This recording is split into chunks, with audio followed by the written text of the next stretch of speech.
So good morning. మనం yesterday diffraction discuss చేస్తూ చివరిలో ఒక చిన్న టాపిక్ దగ్గర ఆగిపోయామమ్మా. సో అది కంప్లీట్ చేద్దాం.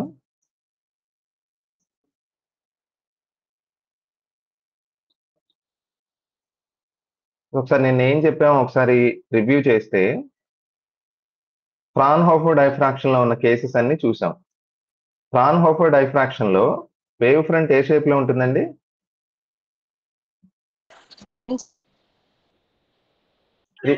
Plane wave front. దానికి రీజన్ కూడా గుర్తుపెట్టుకోండి. Because the source and the screen are far from each other. Literally they are at infinity. So the waves coming from such a distant source will be parallel. So you will have a plane wave front. Okay. On the other hand, in case of Fresnel's diffraction, the source and screen are at finite distance from each other. అప్పుడు మనకి wave front cylindrical గానీ వస్తుంది. Single slit diffraction లో principal maximum కి condition ఏంటి చెప్పండి?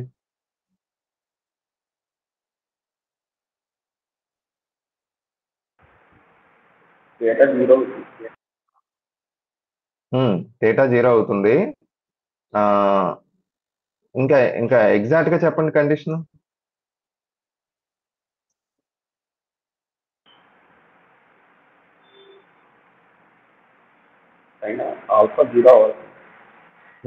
అది important.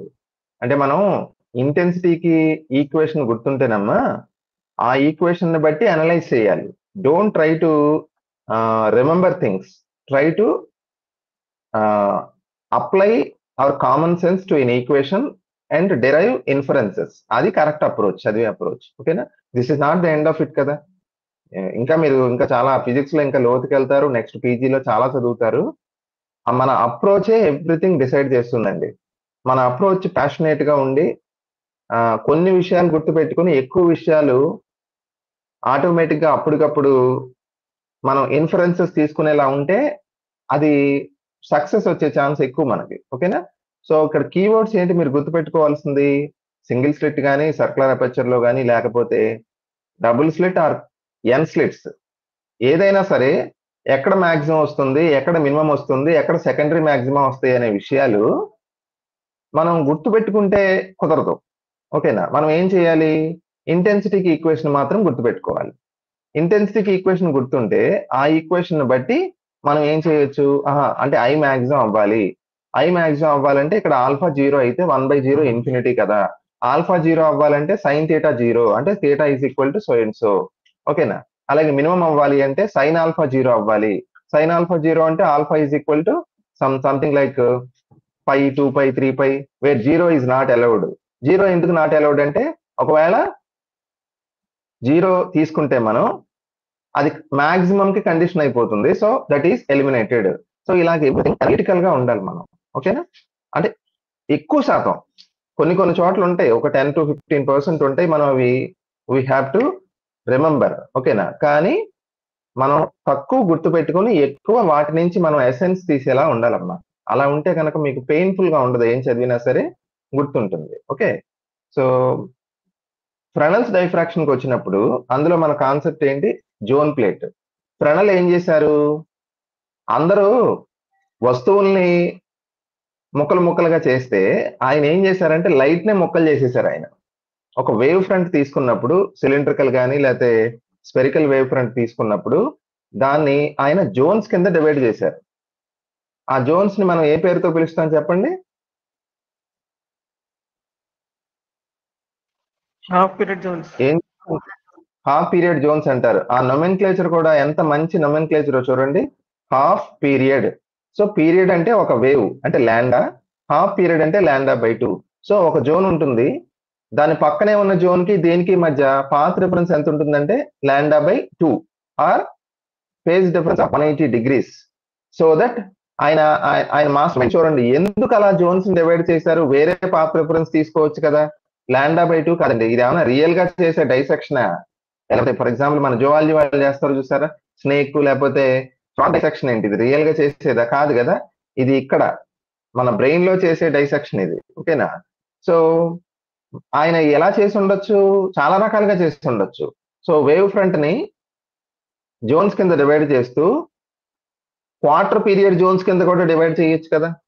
అంటే సక్సెసివ్ జోన్స్ మధ్య పాత్ రిఫరెన్స్ λ/4 ఉండేలాగా కూడా డివైడ్ చేసి ఉండొచ్చు. బట్ దట్ ఈస్ ఫ్యూటైల్, అది అనవసరం. ఎందుకు అలా చేయడం వల్ల ఉపయోగం లేదు. మనకి ఎప్పుడు కూడా ప్యాటర్న్ ఎలా ఫామ్ అవుతుంది, bright to dark, bright to dark, అలాగే కదా ఫామ్ అయ్యేది ప్యాటర్న్. మనం ఇంట్రెస్ట్ చూపించాల్సింది కూడా దాని మీదే కదా.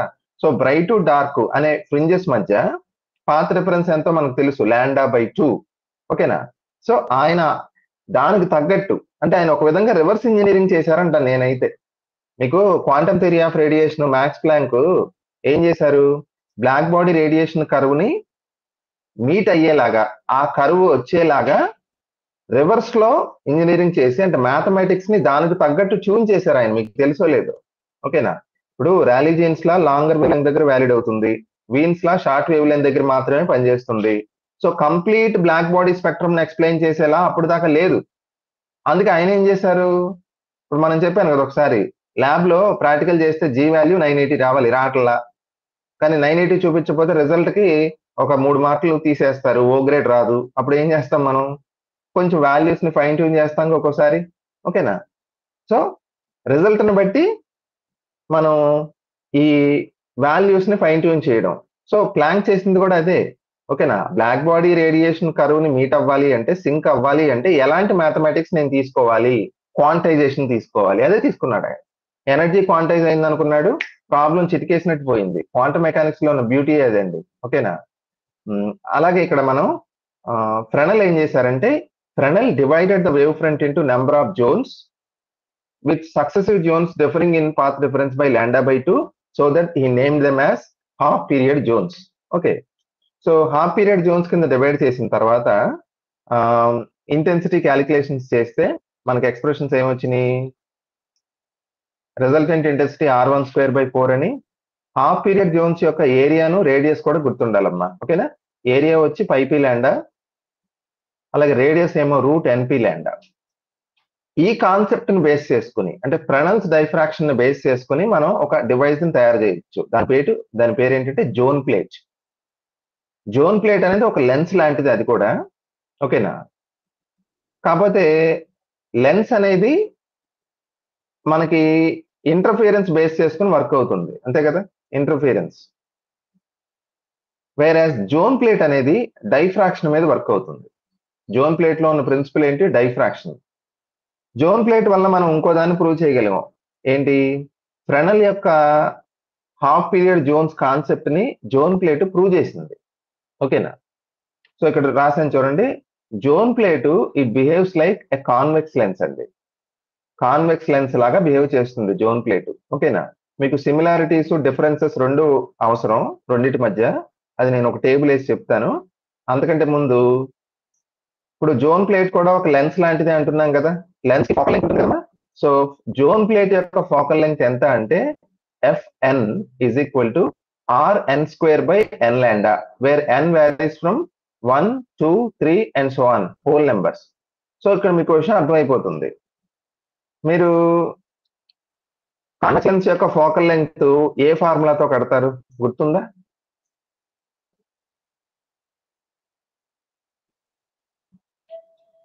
కాన్వెక్స్ లెన్స్ యొక్క ఫోకల్ లెంగ్త్ ని మనం కనుగొనడానికి ఏ ఫార్ములా వాడతాం?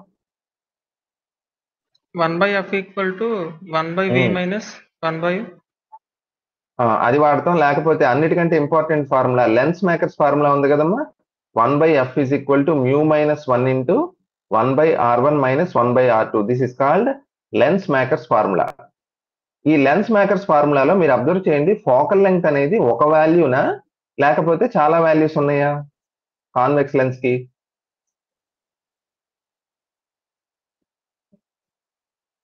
ఒకటే కదా వాల్యూ. అఫ్ కోర్స్ అది వేవ్ లెంగ్త్ ని బట్టి మారుతుంది, క్రోమాటిక్ అబరేషన్ ఉంది, అది కాదు నేను అడిగేది.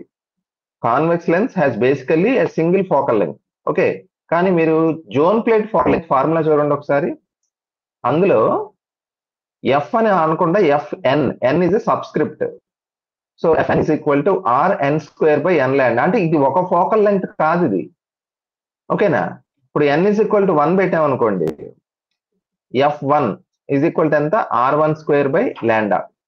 అదే n = 2 పెడితే F2 is equal to R2² /2 λ.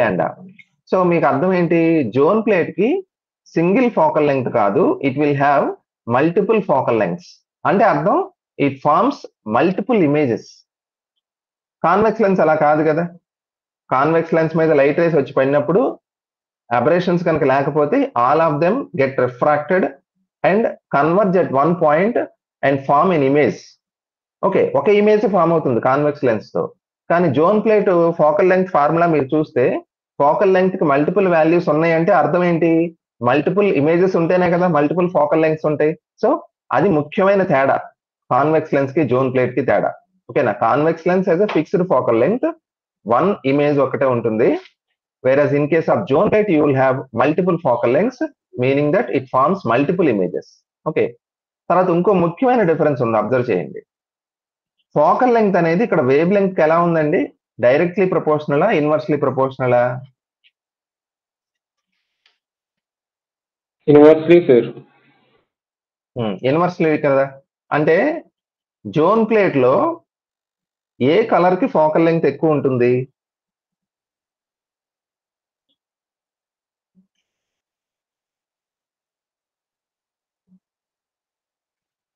Violet colour. అంతే కదా, ఎందుకంటే ఇన్వర్స్లీ ప్రపోర్షనల్ కాబట్టి తక్కువ వేవ్ లెంగ్త్ ఉన్న కలర్ వైలెట్ కాబట్టి వైలెట్ కి ఫోకల్ లెంగ్త్ ఎక్కువ ఉంటుంది. మీకు గుర్తొస్తుందో లేదో, కాన్వెక్స్ లెన్స్ లో ఇది ఆపోజిట్ గా ఉందండి. మనం క్రోమాటిక్ అబరేషన్ చేసినప్పుడు డిస్కస్ చేసాం, గుర్తుందా? క్రోమాటిక్ అబరేషన్ లో ఏం తెలిసింది మనకి? Focal length for red colour is more than focal length for violet colour అని చెప్తాం కాన్వెక్స్ లెన్స్ కి అయితే. ఇక్కడ రాస్తున్నాను చూడండి. కాన్వెక్స్ లెన్స్ కి అయితే, ఇది జోన్ ప్లేట్ కమ్మా, కాన్వెక్స్ లెన్స్ కి అయితే ఎఫ్ఆర్ గ్రేటర్ దెన్ ఎఫ్వి, అంతేనా కదా? సో ఇది ఆపోజిట్ గా ఉందా లేదా బిహేవియర్? సో అది ముఖ్యమైన డిఫరెన్స్. ఓకేనా? జోన్ ప్లేట్ లో focal length inversely proportional to wave length, so that focal length violet colour is greater than that of red colour. కానీ కాన్వెక్స్ లెన్స్ లో focal length is directly proportional to wave length. ఓకేనా? Directly proportional to wave length కాబట్టి red colour కి focal length ఎక్కువ ఉంది, violet కి తక్కువ ఉంది. అది ఆపోజిట్ గా ఉందో చూసారా? డిఫరెన్స్, అది ఇంపార్టెంట్ డిఫరెన్స్ అమ్మా. కాదు, ఒక పాయింట్ సేమ్. ఏంటంటే ఇక్కడ లెన్సెస్ కి క్రోమాటిక్ అబరేషన్ అనే ఒక డిసీజ్ ఉంది, అంతేనా కాదా? ఎందుకు వచ్చింది ఆ డిసీజ్ అని చెప్పాను నేను? ఫోకల్ లెంగ్త్ అనేది ఒక్కో కలర్ కి ఒక్కోలా ఉంటుందమ్మా. ఓకేనా? Focal length depends on colour. Of course, ఎందుకు? రిఫ్రాక్టివ్ ఇండెక్స్ అనేది కలర్ ని బట్టి మారుతుంది కాబట్టి ఫోకల్ లెంగ్త్ కూడా కలర్ ని బట్టి మారిపోతుంది. అంటే వేరు కలర్స్ వేరు చోట్ల ఫోకస్ అవుతాయి అని చెప్పాను. ఇప్పుడు ఆ ప్రాబ్లం జోన్ ప్లేట్ కు ఉందా లేదా?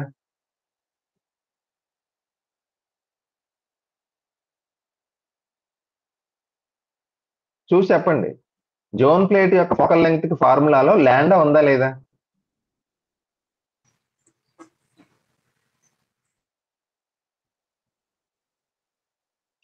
జోన్ ప్లేట్ ఫోకల్ లెంగ్త్ ఎంత? r² n లాండా కదా. లాండా ఉంది కదా. సో దాని అర్థం ఏంటి?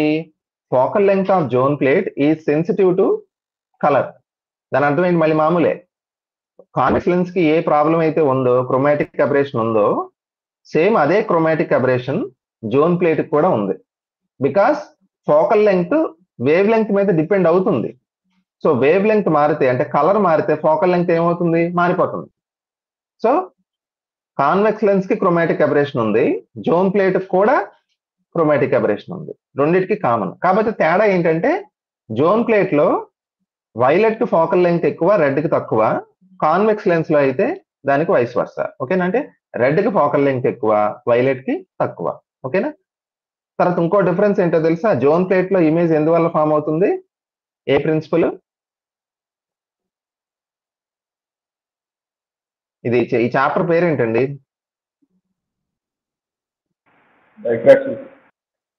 జోన్ ప్లేట్ లో ఇమేజ్ ఫామ్ అయ్యేది డైఫ్రాక్షన్ వల్ల, వేరాస్ లెన్సెస్ లో ఇమేజ్ ఫామ్ అయ్యేది దేని వల్ల?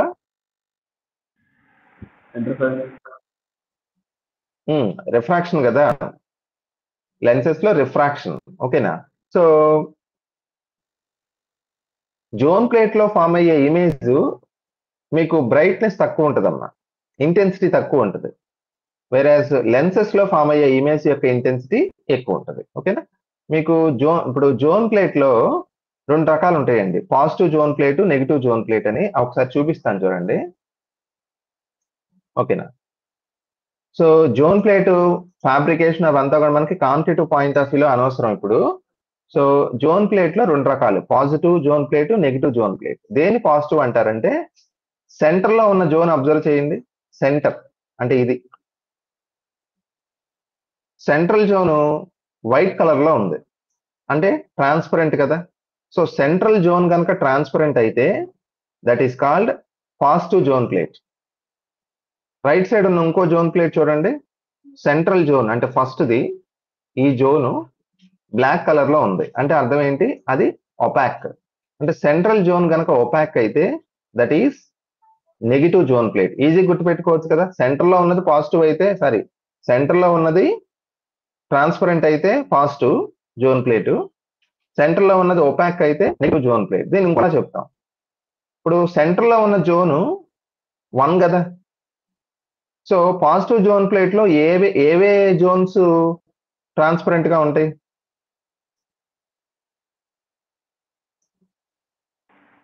Alternate, very good, all odd, very good అమ్మా. 1, 3, 5 ఆడ్ నెంబర్డ్ జోన్స్ అన్ని కూడా ట్రాన్స్పరెంట్ అయ్యి ఈవెన్ జోన్స్ అన్ని కూడా ఒపాక్ అయితే that zone plate is what we call positive zone plate. Negative zone plate లో రివర్స్ అమ్మా, 1, 3, 5 అన్ని కూడా ఒపాక్ అయ్యి 2, 4, 6 ఏమో ట్రాన్స్పరెంట్ అయితే దాన్ని మనం నెగిటివ్ జోన్ ప్లేట్ అంటాం. ఓకే, సో ఇలా మనం ఎలా అన్నా తయారు చేసుకోవచ్చు, మన ఇష్టం. అలాగే మీకు ఒక సిమిలారిటీస్ చెప్తాను, 1 minute అమ్మా.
ఒకసారి ఇక్కడ షేర్ చేశాను చూడండి అమ్మా.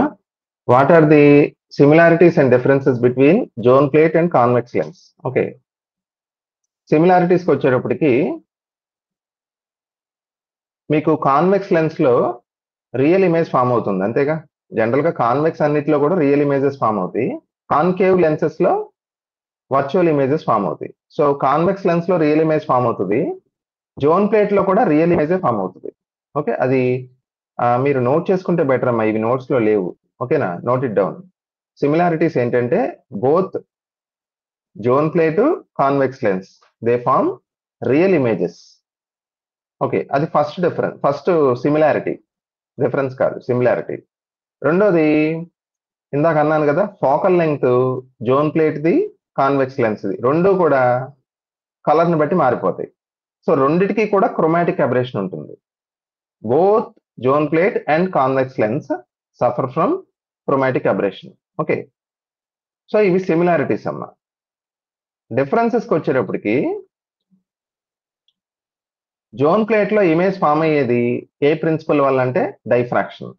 ఓకే, వేరస్ కాన్వెక్స్ లెన్స్ లో మనకు తెలుసు రిఫ్రాక్షన్, అంతే కదా, రిఫ్రాక్షన్ వల్లే కదా లెన్సెస్ లో ఇమేజ్ ఫామ్ అయ్యేది. తర్వాత డిఫరెన్సెస్ ఇప్పుడు నేను చెప్పేది, మీకు కాన్వెక్స్ లెన్స్ లో ఫోకల్ లెంగ్త్ ఫిక్స్డ్ కదా, అఫ్ కోర్స్ అబరేషన్ లేకపోతే ఫిక్స్డ్, ఒక ఇమేజే ఫామ్ అవుతుంది. జోన్ ప్లేట్ లో ఫోకల్ లెంగ్త్ చూసారుగా ఎఫ్ఎన్ అని ఉంది, ఎన్ అంటే మారిపోతుంది కదా, సో మల్టిపుల్ ఇమేజెస్ ఫామ్ అవుతాయి, అంటే మల్టిపుల్ ఫోకల్ లెంగ్త్స్ ఉంటాయి దేనికి, జోన్ ప్లేట్ కి. ఓకే, అలాగే ఇంకో డిఫరెన్స్, మీకు జోన్ ప్లేట్ లో focal length for red colour less than violet colour, అంతే కదా, ఎందుకని ఇన్వర్స్లీ ప్రపోర్షనల్ కాబట్టి. కాన్వెక్స్ లెన్స్ లో దీనికి ఆపోజిట్ ఉంటుంది, కాన్వెక్స్ లెన్స్ లో రెడ్ కలర్ కి ఫోకల్ లెంగ్త్ ఎక్కువ, వైలెట్ కి తక్కువ. ఓకే, తర్వాత ఇంకో ముఖ్యమైన difference, image formed by zone plate is less intense, ఎందుకంటే డైఫ్రాక్షన్ వల్ల వచ్చే ఇమేజెస్ ఎప్పుడు కూడా మీకు కొంచెం ఇంటెన్సిటీ తక్కువ ఉంటాయి, రిఫ్రాక్షన్ లో వచ్చే ఇమేజెస్ మాత్రం ఎక్కువ ఇంటెన్సిటీ ఉంటాయి. ఓకేనా, అందుకే కాన్వెక్స్ లెన్స్ లో వచ్చే ఇమేజ్ మనకి బ్రైట్ గా, అంటే మీన్ ఇంటెన్సిటీ ఎక్కువ ఉంటుంది. ఓకే, సో ఇవి similarities differences of zone plate and convex lens చాలా ఇంపార్టెంట్. వీటి మీద ఏదో క్వశ్చన్ ఇస్తున్నారు జనరల్ గా, జోన్ ప్లేట్ ఫోకల్ లెంగ్త్ ఎంత, అలాంటి ప్రశ్నలు. దేన్ని పాజిటివ్ జోన్ ప్లేట్ అంటారు, దేన్ని నెగిటివ్ అంటారు. పాజిటివ్ అంటే తెలుసు కదా, సెంట్రల్ జోన్ ట్రాన్స్పరెంట్ అయితే that is positive zone plate, అంటే 1, 3, 5 ట్రాన్స్పరెంట్ అయ్యి 2, 4, 6 ఒపాక్ అయితే దట్ ఈస్ కాల్డ్ పాజిటివ్, ఇంకా వైస్ వర్సా వేరే విధంగా. ఓకేనా, ఫోకల్ లెంగ్త్ దేనికి ఎక్కువ ఉంటుంది in case of zone plate, ఇలాంటివి కూడా ఇంపార్టెంట్. ఓకేనా, don't get try to buy heart things, ఈ ఫార్ములాస్ ని బట్టి వాటిని అనలైజ్ చేయడానికి ట్రై చేయండి. Okay,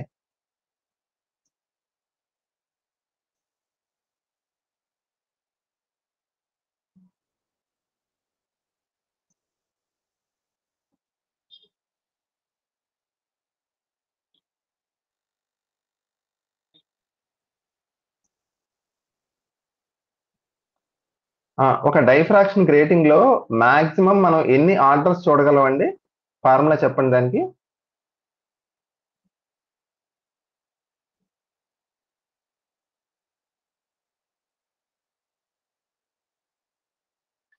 P plus D sin theta by lambda. అంటే మాక్సిమం ఆర్డర్స్ అని అడుగుతున్నాను కదా, సైన్ థీటా చెప్పకూడదు అప్పుడు. P plus D by lambda. Very good, maximum కాబట్టి సైన్ థీటా మాక్సిమం వాల్యూ ఎంత 1 కదా, సో ఈ plus D by lambda. Okay, తర్వాత రిజాల్వింగ్ పవర్ ఆఫ్ గ్రేటింగ్ కి ఫార్ములా ఏంటమ్మా,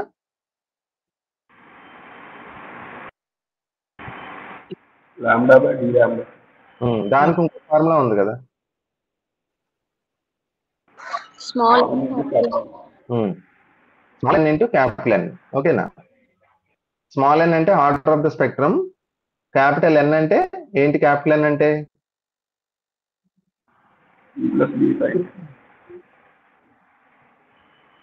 క్యాపిటల్ ఎన్ అంటే number of lines on the grating, అంతేగా, number of lines. Venkatesh చెప్పమ్మా.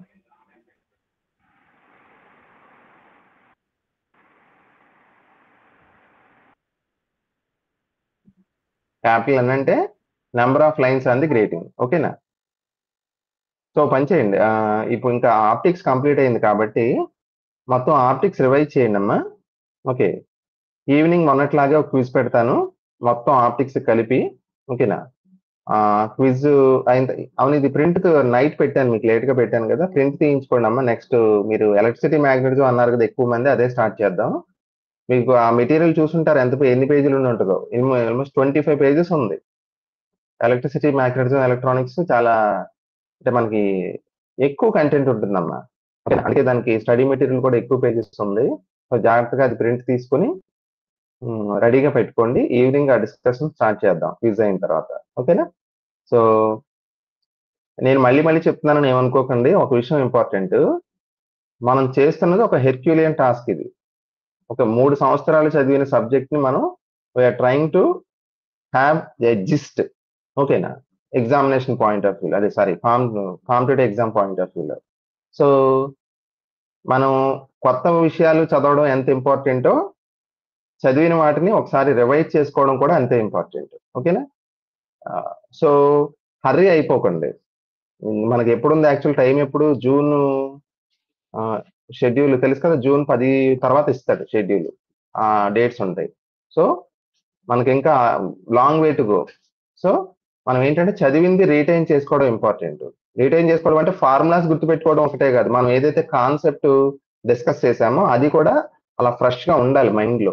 కాన్సెప్ట్ మైండ్ లో ఉన్నప్పుడు, ఇప్పుడు నా మెటీరియల్ పట్టుకున్న పేపర్ ఇవ్వరు కదా, క్వశ్చన్ పేపర్ అలా ఇవ్వరు కదండి.